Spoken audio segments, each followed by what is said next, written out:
अस्सलाम वालेकुम। इस वक्त हम रीसेट एग्ज़ाम्स के पेपर्स जो हैं उनके सोल्यूशन की तरफ जा रहे हैं।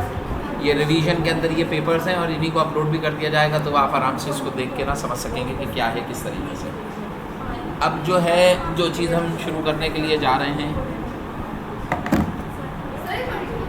अब जो हम चीज़ स्टार्ट करने के लिए आएंगे, वेव एंड साउंड के न्यूमेरिकल MCQs हैं जो रीसेट एग्ज़ाम के 4 साल के MCQs हैं। 2010 से 2014 तक के हमें मिले थे, लेकिन इसमें कंटेंट और क्वेश्चंस जो हैं वो बहुत अच्छे दिए हुए हैं, तो वो रेलेवेंट होंगे। इसी में से क्वेश्चंस जो हैं वो आपके बोर्ड पे जो अभी आपका हमने बनाया है पेपर, अभी जो आपका बेटा मारा उसमें भी क्वेश्चंस इन्हीं से रिलेटेड आएंगे, तो ये बहुत इंपॉर्टेंट है, मिस नहीं करना क्लासेस में। अब इसमें क्वेश्चन नंबर 1 सुने भाई, if time taken by the pendulum, अगर एक पेंडुलम है जिसको कितना वक्त लग रहा है to swing from position x to the maximum displacement y, x से लेके y तक पहुंचने में जो आपके पास टाइम लग रहा है वो कितने सेकंड लग रहा है? 1 सेकंड। अब 1.5 सेकंड होने का मतलब क्या है कि अगर इसका मैं पूरा एक कंप्लीट साइकिल लूँ तो ये पहले x से यहाँ आएगा, फिर यहाँ बेटा यहाँ से फिर इधर पहुँचेगा, फिर यहाँ से ये इस पोजीशन पे आएगा कंप्लीट साइकिल के लिए, और फिर जब यहाँ से लौट के यहाँ पहुँचेगा तो इसका एक साइकिल जो होगा वो कंप्लीट होगा। इसका मतलब क्या है कि आपको जो टाइम दिया गया है ये 1/4 साइकिल का है, 1/4 साइकिल का टाइम दिया गया। अब वो कितना है? 1.5 सेकेंड। तो आपसे ये कह रहे हैं, अब बताइए जो टाइम पीरियड होता है वो एक साइकिल का टाइम होगा, तो बताइए यहाँ से यहाँ तक आने में कितना लगा? 1.5, वापस आने में 1.5, यानी कि 3 सेकेंड लग चुके होंगे। फिर यहाँ पे जाएंगे फिर 1.5, 4.5, और फिर वापस आएंगे तो 6 सेकेंड होगा। तो इसके अंदर जो टोटल टाइम एक साइकिल के लिए जो टोटल टाइम आएगा वो टोटल 6 सेकेंड्स होंगे। तो इसके अंदर जो करेक्ट ऑप्शन होगा वो 6 सेकेंड्स का। अगला देखें, इसमें ये कह रहे हैं a transverse waves is transporting energy from east to west. Transverse waves हैं, ट्रांसवर्स वेव्स वाटर वेव्स कहलाती हैं, यानी कि ऐसी वेव्स जो यूं ट्रेवल कर रही हैं, यानी कि medium of the particle up and down move करें and energy is shifting in the forward direction. एक सेकंड। अस्सलाम वालेकुम सर। यार मैं तो अब क्लास में आ चुका हूँ, क्लास स्टार्ट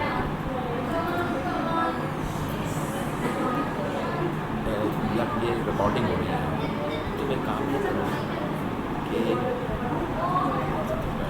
यार रिकॉर्डिंग पे लगी हुई है, मैं रिकॉर्ड कर रहा हूँ आधा हुआ, मैं फिर बात कर रहा हूँ, तुम अगर वेट करो ना तो इसके बाद वाले में मैं आया था ना, पहले आया हूँ यार। अच्छा एक काम नहीं करो, सुनो एक काम नहीं करो कि वो मैं देख लूँगा, तुम लैपटॉप यहीं छोड़िए, लैपटॉप इधर ही छोड़ जाओ, वापसी में तुम्हें देख के देखा वाले, ठीक है? चलो। अच्छा, transporting energy from east to west. सुने भाई, आपकी एनर्जी जो है वो ईस्ट से वेस्ट की तरफ ट्रांसपोर्ट हो रही है एनर्जी, तो particle up and down move करेंगे या परपेंडिकुलर टू दैट मूव कर रहे होंगे। तो अगर ईस्ट से वेस्ट एनर्जी जा रही है तो ट्रांसवर्स में पार्टिकल्स वर्टिकल मूव करते हैं, तो ईस्ट वेस्ट के वर्टिकल क्या होगा? नॉर्थ और साउथ। अब पार्टिकल एक दफ़ा नॉर्थ में जाता होगा, फिर वापस लौटता होगा साउथ में, फिर दोबारा नॉर्थ में, फिर साउथ में। तो अब बताइए पार्टिकल की ये कह रहे हैं the particle of the medium transverse में मूव करेंगे फ्रॉम ईस्ट टू वेस्ट? नहीं, from north to south only. क्या पार्टिकल सिर्फ नॉर्थ से साउथ की तरफ यानी कि नीचे की तरफ आ रहे होंगे? नहीं, ऊपर भी तो जाएंगे ना, यानी कि नॉर्थ से साउथ में आएंगे और साउथ से नॉर्थ में। तीसरा है बोथ ईस्टवर्ड एंड वेस्टवर्ड, नहीं, बोथ नॉर्थवर्ड एंड, यानी कि नॉर्थ की तरफ भी जा रहे हैं और साउथ की तरफ, इन बोथ डायरेक्शंस। तो इसका मतलब क्या है कि करेक्ट ऑप्शन जो हमें नजर आता है वो डी है। अगला देखें, विच of the following pitch of the sound depend. देखिए साउंड की जो पिच होती है वो आपको बता रही होती है, सुने वो आपको बता रही होती है shrill and grave sound. Shrill का मतलब क्या है? बारीक आवाज, और ग्रेव का मतलब है मोटी आवाज। ये दोनों चीजें लिंक करती हैं किस चीज से? फ्रीक्वेंसी पे। अगर कोई एम्पलीट्यूड बोलेगा तो एम्पलीट्यूड जो होता है वो एनर्जी की डिपेंडेंसी पे आता है, एनर्जी के ऊपर डिपेंड करता है। तो यहाँ पे आवाज़ का बारीक होना या आवाज़ का मोटा होना डिपेंड्स अपॉन, मोर फ्रीक्वेंसी होगी तो इसका मतलब क्या है श्रिल, लो फ्रीक्वेंसी होगी तो इसका मतलब क्या है साउंड इज ग्रेव। तो लाउडनेस वो pitch of the sound depends upon frequency. इसी तरीके से लाउडनेस ऑफ साउंड डिपेंड करेगी किस चीज़ पे, एम्पलीट्यूड। अगला देखें द रेंज ऑफ ऑडिबल। देखें ऑडिबल की जो रेंज होती है वो 20 हर्ट्ज से 20,000, अब ये रट्टा मारने का है भाई, नॉलेज बेस्ड। 20 हर्ट्ज सबसे ज़्यादा ग्रेव साउंड होगी जो मैं सुन पाऊंगा। अगर कोई साउंड 19 हर्ट्ज या 18 हर्ट्ज की है तो it will not be able to hear, यानी ऑडिबल रेंज में नहीं आएगी। इसी तरीके से अगर एक साउंड जो है वो 25,000 हर्ट्ज की होगी तो वो इतनी बारीक हो जाएगी कि मैं, अगर 18 हर्ट्ज की साउंड है तो बताओ वो बहुत बारीक हो गई है, बहुत मोटी हो गई तो सुनने नहीं। 18 का मतलब क्या है, फ्रीक्वेंसी कम है, तो इसका मतलब क्या है कि आवाज़ बहुत भारी हो गई है, मोटी हो गई है, आवाज़ इतनी ग्रेव हो गई है कि मैं सुन नहीं सक रहा हूँ। और जो श्रिल मैक्सिमम स्ट्रेंथ की साउंड मैं सुन पाता वो क्या है, 20,000 हर्ट्ज। तो वो जो 20,000 हर्ट्ज है इसका मतलब क्या हो गया कि if the sound is of 25,000 तो मैं क्या कंसीडर करूँगा उसे श्रिल साउंड, और वो मैं सुन नहीं सकूँगा क्यों, क्योंकि वो इतनी बारीक हो गई है कि मेरी ऑडिबल रेंज में नहीं रही।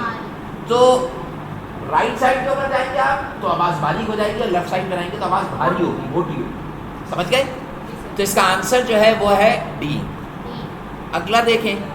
अच्छा इसमें एक और चीज़ भी है, देखें 10 से 1000 के दरमियान रेंज जो है वो ऑडिबल होगी, सही। 10 से 10,000 के दरमियान भी ऑडिबल, 20 से 20,000 के दरमियान भी, ये तमाम रेंजेस ऑडिबल है। 2000 ये जितनी रेंजेस दी गई हैं ये सब की सब क्या हैं, ऑडिबल रेंजेस। 20 से 20,000 भी ऑडिबल है, लेकिन अगर 20 से 20,000 के इन बिटवीन अगर रेंज फर्दर एक्सटेंड करती है तो इनऑडिबल। सही, आगे चलिए। अगला कह रहे हैं the frequency of sound, sound की frequency increased when this sound. बताइए फ्रीक्वेंसी बढ़ती कब है, जब साउंड श्रिल हो जाए, जब पार्टिकल की वाइब्रेशन या उनकी फ्रीक्वेंसी क्या हो जाए, बढ़ जाए। तो बताइए कब बढ़ेगी, व्हेन वी हैव लो। बताइए अगर किसी साउंड की पिच लो हो गई तो आपको जानते हैं फ्रीक्वेंसी क्या हो जाती है, सुन तो नहीं मेरा बेटा, जब साउंड की फ्रीक्वेंसी लो हो गई है तो इसका मतलब क्या है, फ्रीक्वेंसी लो होगी तभी साउंड की पिच जो होगी वो क्या हो जाएगी।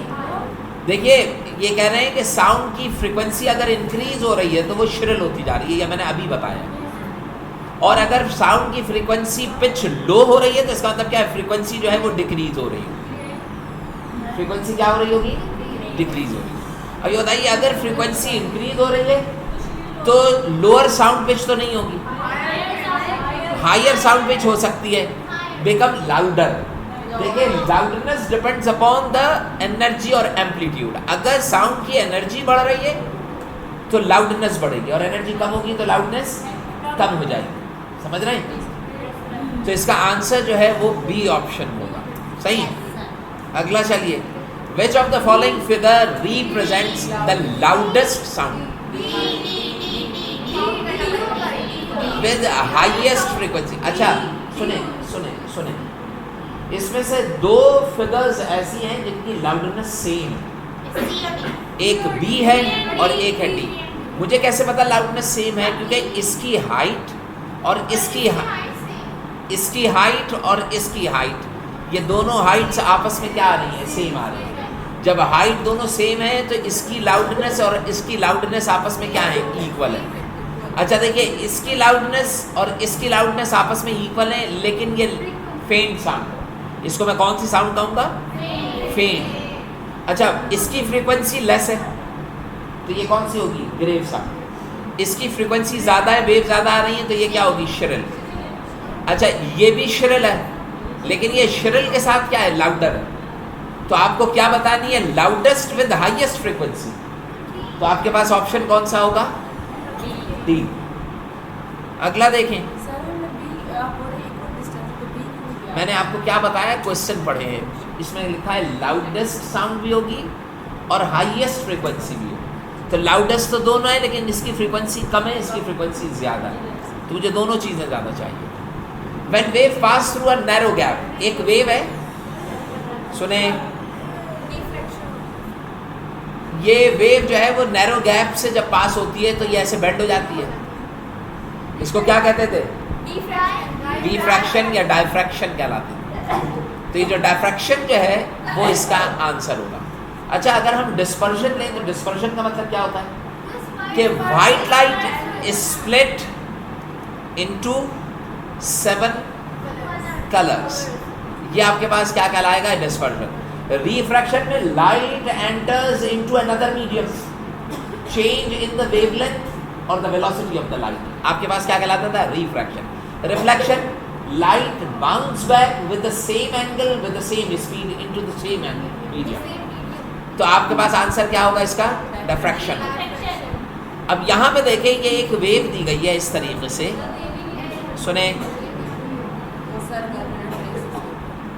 देखें भाई ये वेव दी गई है ऐसे। अब इसके अंदर ये वाला पॉइंट ए है, इस डिस्टेंस को पॉइंट बी से, इस डिस्टेंस को पॉइंट सी, और ये वाला डिस्टेंस जो है वो पॉइंट डी को रीड है। अब ये बताइए कि ये जो बी दिया हुआ है इसको हम कहेंगे एम्पलीट्यूड। ये बी क्या कहलाएगा? एम्पलीट्यूड। ए जो है ये कहलाएगा क्रस्ट, क्या कहलाएगा? ये सी जो है ये क्या कहलाएगा? ट्रफ। और ये कहलाएगी वेव। तो आपसे क्या पूछ रहे हैं? एम्पलीट्यूड। तो एम्पलीट्यूड का आंसर क्या होगा? अगर एम्पलीट्यूड की जगह ये वेवलेंथ कह देता तो आंसर क्या होगा? अगर यहाँ क्रस्ट लिखता तो, और अगर ट्रफ होता तो। अच्छा, विच of the following pendulum has maximum time period? देखिए एक पेंडुलम है, वो अगर मूव कर रहा है तो उसके मुख्तलिफ टाइम पीरियड्स हो सकते हैं। टाइम पीरियड क्या कहलाएगा? The time needed to complete one cycle. एक चक्कर कितनी देर में? पंखा अगर आहिस्ता आहिस्ता चल रहा है तो एक चक्कर देर में लगा है, पंखा अगर तेज चल रहा है तो एक चक्कर जल्दी लगा रहा है। मतलब मुझे ये बताइए कि एक चीज़ है जिसका टाइम पीरियड है 0.1 सेकेंड, और एक ऑब्जेक्ट है जिसका टाइम पीरियड है 10 सेकेंड, तेज कौन सा चल रहा है? 0.1 वाला। इसका तो क्या है कि वो तेज, उसका टाइम कम है, लिहाजा उसकी स्पीड क्या है? ज़्यादा। तो यहाँ पे आपसे क्या कहना है कि which one has maximum time period? Time period क्या बताता है? How much time needed for one cycle. तो अब आप ये मुझे बताइए कि अगर एक पेंडुलम, देखिए टाइम पीरियड का फॉर्मूला क्या होता है? T = 2 pi under root L upon G। देखिए बेटा ये फॉर्मूला है। बताइए time period only depending upon the length of that pendulum, it is not depending upon the mass. यानी कि मैस से ये क्या है? इंडिपेंडेंट। मैस कुछ भी हो उससे कोई फर्क नहीं पड़ता, तो मैस को तो एक्सक्लूड कर देना, समझ गए? अब लेंथ से क्या है? ये डायरेक्टली प्रोपोर्शनल। बेटा देखिए इधर, लेंथ से क्या है? Directly proportional. More length more time, more time period less speed less velocity less frequency. Time period और फ्रीक्वेंसी एक दूसरे के याद है रेसिप्रोकल होते हैं। तो अब आप बताइए कि अगर मैं कंपेयर करूंगा तो एक 50, एक 60, 70, 80, तो 80 जो होगा वो सबसे स्लो होगा, 80 का टाइम पीरियड सबसे ज़्यादा होगा, सही। और अगर तुमसे पूछता कि टाइम पीरियड बताओ कितना होगा, तो फॉर्मूले से आप बता भी सकते हो। ये जो लेंथ दी गई है इसको आप क्या लिखेंगे? 0.8 मीटर लिख लेंगे सेंटीमीटर में। इस L को L की जगह रख देंगे, G की जगह 10 रख लेंगे, अंडर रूट लीजिएगा और 2 पाई पता है आपको, कैलकुलेट करेंगे तो इतने सेकंड्स आ जाएंगे।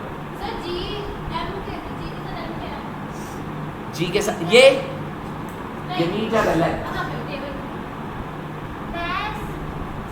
ये GM ग्राम लिखा है, ग्राम की जो यूनिट होती है वो GM होती है। अच्छा, in which of the given option will the velocity of the wave be greater? इसमें से किस में वेलोसिटी ऑफ वेव ग्रेटर? अब जरा खुद सोचो कि वेलोसिटी का फॉर्मूला क्या होता है? डिस्टेंस अपॉन टाइम, या वेलोसिटी का फॉर्मूला v = f लैम्डा, ऐसा ही है। अब बताओ 6 वेव्स पास हो रही हैं 1 सेकंड, यानी कि वेव ऐसे दौड़ रही हैं, 1 सेकंड के अंदर कितनी गुजरी? 6। यहाँ पे कितनी गुजरी? 6। तो बताइए 6 को अगर टाइम 1 सेकंड से डिवाइड करो तो आंसर क्या आया? 6।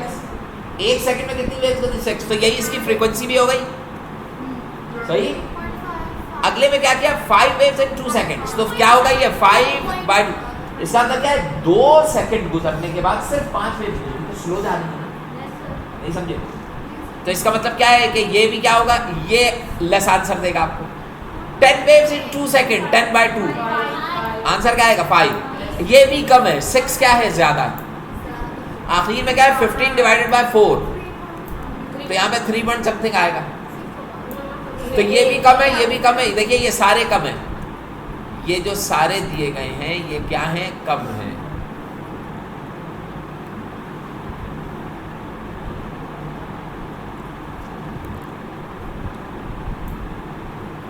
जो सारे दिए गए हैं इनकी वैल्यूज क्या है, कम है। तो जब सबकी वैल्यूज कम होंगी तो इसका मतलब क्या है कि 5 भी छोटा है, 3 समथिंग भी छोटा है, और 5/2 भी छोटा है, 6 सबसे बड़ा है।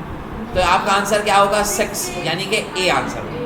क्योंकि बताइए 6 वेव हैं और 1 सेकेंड, बताइए इन सबसे छोटा है 6, लेकिन स्पीड इसकी क्या होगी सबसे ज्यादा। अगला देखें 60 वेव्स हैं generated in 10 second, 60 wave 10 second में, तो इसका टाइम पीरियड पहले मैं फ्रीक्वेंसी निकालूंगा वही फॉर्मूले से। फॉर्मूला क्या है, नंबर ऑफ साइकिल्स पर सेकंड, कितनी साइकिल्स हैं 60, सेकंड टाइम कितना लग रहा है, आंसर कितना आया 6 हर्ट्ज क्या आ गई, फ्रीक्वेंसी आ गई। अभी बताओ टाइम पीरियड फ्रीक्वेंसी का रेसिप्रोकल यानी कि 1/f, यानी कि 1/6, तो इसका आंसर क्या होगा 1/6 है।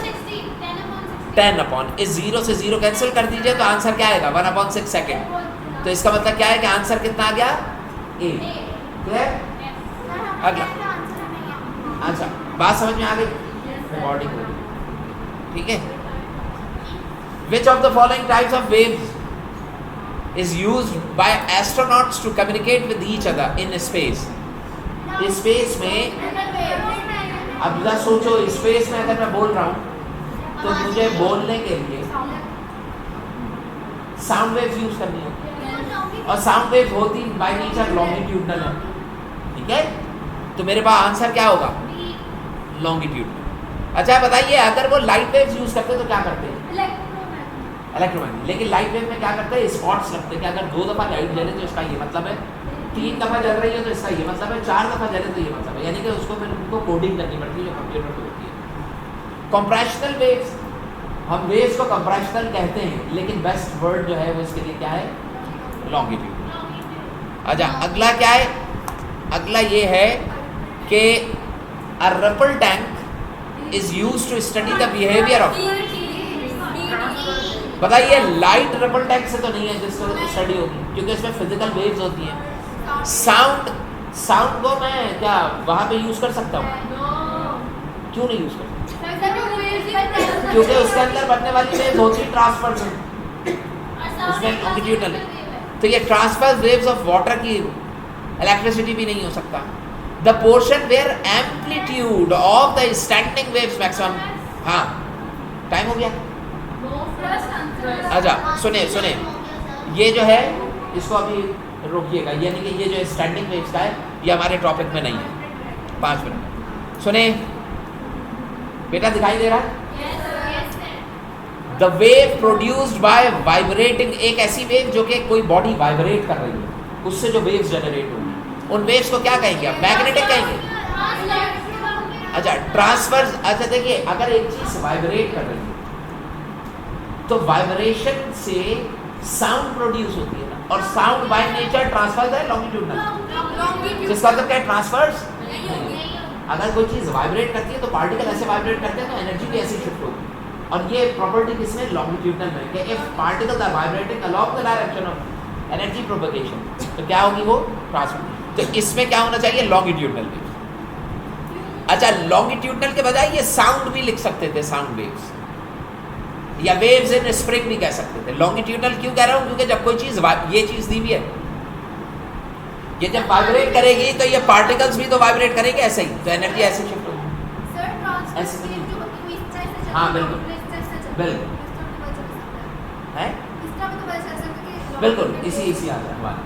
लेकिन सवाल ये है कि if there is an object, listen, एक ऑब्जेक्ट है जो वाइब्रेट कर रहा है, क्या प्रोड्यूस करेगा साउंड, बाय नेचर साउंड क्या होती है? लॉन्गिट्यूड। तो इसका क्या है, वाइब्रेटिंग बॉडी कौन सी वेव जनरेट करती है? लॉन्गिट्यूड। समझ गए?